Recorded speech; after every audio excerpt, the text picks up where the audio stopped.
But the cool thing about them is they're both six-pack cars. Ooh, we got thorn bushes. Great. Okay, I want to touch base on these two cars real quick because they're old. That's a 71. That right there is a 71 Challenger. This is a 69 Super B. You can see they're old stock cars. You can make out everything. Oh, I can't go that way. I have to go this way. But the cool thing about them is they're both six-pack cars. Ooh, we got thorn bushes. Great.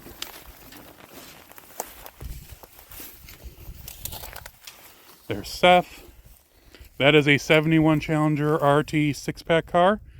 And that is a real A12 Super B that someone turned into a stock car. It's not the original. Maybe it is the original hood. Remember, they did something weird to the hood. And the actual owner now has all the information on them. And even with them being old stock cars, they're still fixable. Very cool. And then here's a Conquest. Don't see very many of these.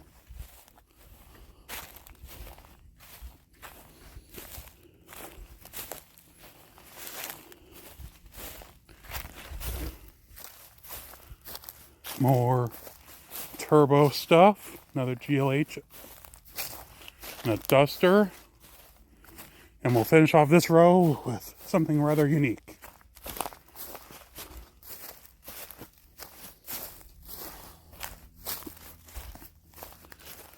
Ooh, 69 Charger looks like. Ooh, it's a 69 Charger RT. You can tell by the outline of the RT badge that used to be on the trunk, or on the tail panel. But this 1970 Plymouth Roadrunner is rather unique because it is an original pink car. Original, legitimate Panther pink. And underneath the white paint, you can see the pink is showing through. It's a 3D3 automatic on the column car. So it's nothing too crazy, but it will be restored someday. And that's it for this row. Now we're going to go over to a few more B-Bodies over there. Now we're walking down another row in the yard. 69 Roadrunner Satellite Convertible. 69 Satellite. Oh man. I think this was a Satellite Convertible. 70 Barracuda Convertible, what's left of it. You can see someone cut it all up for the convertible parts, except for the windshield and some other trim. That's why my friend saved it. Little gremlin.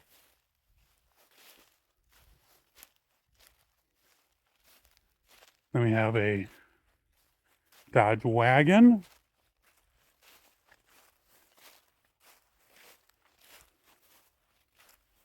I think this is a 69 Roadrunner.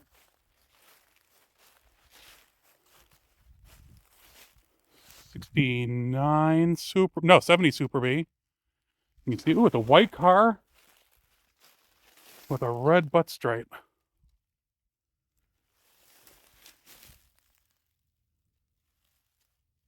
That's pretty cool.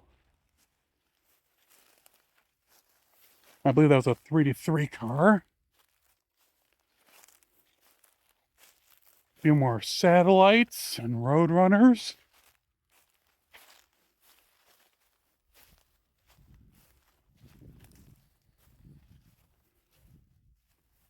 And this is really cool. Probably the rarest Roadrunner convertible here. And there's a few. B3 Blue, I believe. 3D3 4-speed Roadrunner convertible. Been here a while, but actually not that bad of shape.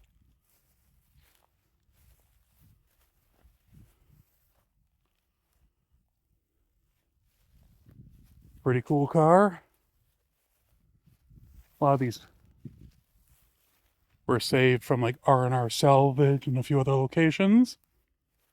We got 69 Roadrunner 383 car.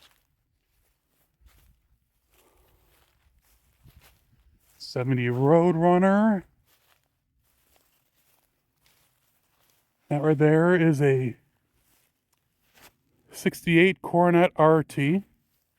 Still see the RT badge on the fender, but it was hit hard in the driver's side front.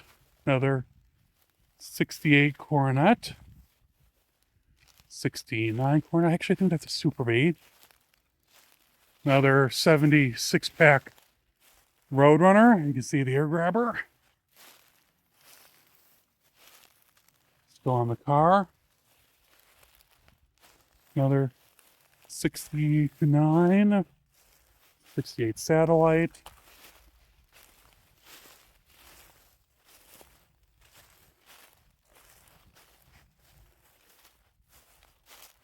'69 Roadrunner.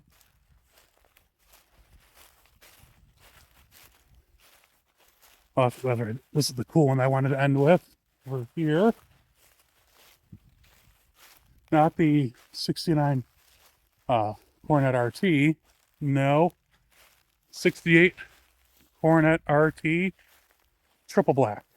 I believe.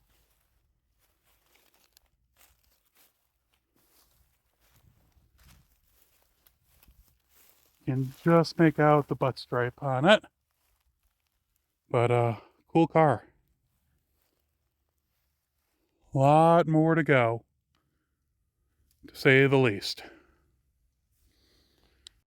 This is still some of my very earliest drone footage from this field, and in general, some of my earliest drone footage. You can see it's a little rough, and I definitely had to cut out a few crashes that occurred. There's a lot of trees and a lot of branches you can't quite see when you're flying around on the remote, but this just shows you the scope of everything that's there and what we had to deal with. When we got there the first time, it was really hard to take it all in because you don't expect that. I mean, we walked into the field and I thought there'd be a few cars. I didn't expect probably over 100 cars. I never counted. But and they're not just, slant six darts. There's Roadrunners, GTXs, Super Bs, Charger RTs. I mean, you're seeing here the 70 Roadrunner, that's a pink car originally, a row of Shelby Daytonas and GLH. The owner of this yard, actually, it's two owners, they didn't discriminate when they were saving Mopars. And they were very fortunate in the case that they saved everything they could. I mean, there is a few slant six cars in here, but like you see here, the six pack cars, the Roadrunners, cars that had been in accidents, and a lot of the stuff was going to get crushed. This was saved from like R&R Salvage, which is a Mopar salvage yard that used to exist down in Missouri. They went to a lot of local yards and saved stuff that was going to be crushed. And at the time, they just threw it all in this field. And over the last few years, they've been going and organizing it. Like you saw in the E-Body video, they had actually laid gravel on one side, taken the E-Bodies, or at least most of them, moved them over. They did that with the B-Bodies for the most part. They had organized them a lot better than they had been, from what I've been told. Same thing there. That's why the row of front-wheel drive cars are all in the same spot. The plan is, though, eventually to do like with the E-Bodies. They're going to sort it out, lay a bed of gravel, and then put the project cars on the gravel. That way they're not sitting in the grass anymore. But when me and Seth arrived at this field the very first time, it really was an awakening. Because this just isn't something that happens. This just doesn't exist. Yes, there are Mopar junkyards, and there are Mopar salvage yards that exist. There's Mopar City. There's Stevens Performance in Alabama. There's Wildcat Auto Salvage up in Oregon. They have rows of Mopars. But this was a private collection. These were all owned by two gentlemen who just had the passion and ability to save these cars. And while not every single one of these is perfect, a lot of them are worth saving, and the ones that aren't worth saving are going to be parted out for the ones that will be worth saving.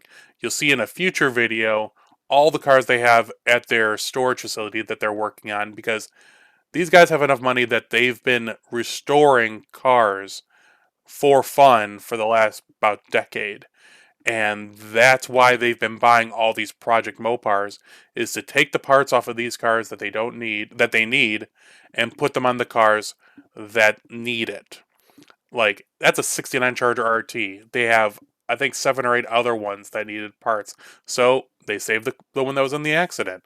And nowadays, that's worth restoring. All these cars will have a future.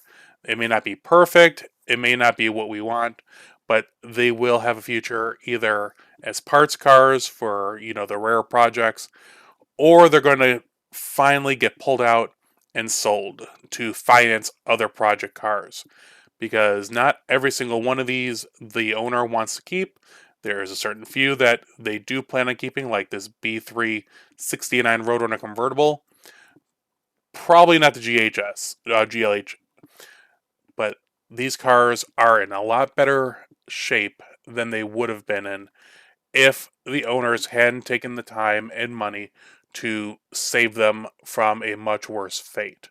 I know that these two cars, the two six-pack cars, were on their way to get crushed when the owner stepped in and saved them, and there would have been 2 less six-pack Mopars existing on this planet, and that's not a planet I want to live on.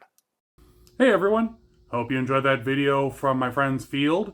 Those two six-pack cars, I mean, there's more than that, but the 71 Challenger and the A12 car that were turned into, circle track cars at some point. I mean, that's what they did, I guess, in Missouri, Iowa, that kind of area. I mean, they can be fixed. Will they be fixed? Probably in time. But as of right now, they were just rescued from being crushed by my friends and put on the field. And probably within the next few years, they'll probably sell them and a lot of the other cars in the field when they don't need the parts for the other restoration projects that they have, which I'll show in a future video. But keep on watching. There will be one more video from the field coming up probably next week. And then we got some other stuff going on, another Chevy one, and maybe a Superbird one, maybe a Daytona one, not really sure.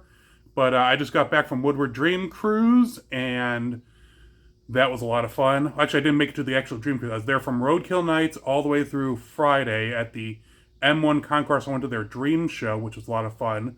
And then had to come home for a wedding, which I said in the last outro.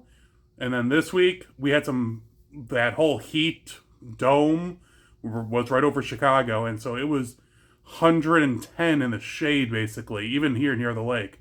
My mother, where my cars are stored at, is only about a mile from the lakefront, and it was really hot over here.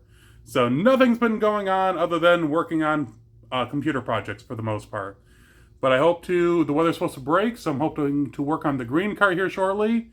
The blue car just had a whole bunch of work done on it. Still needs a little bit more work, so gonna be busy.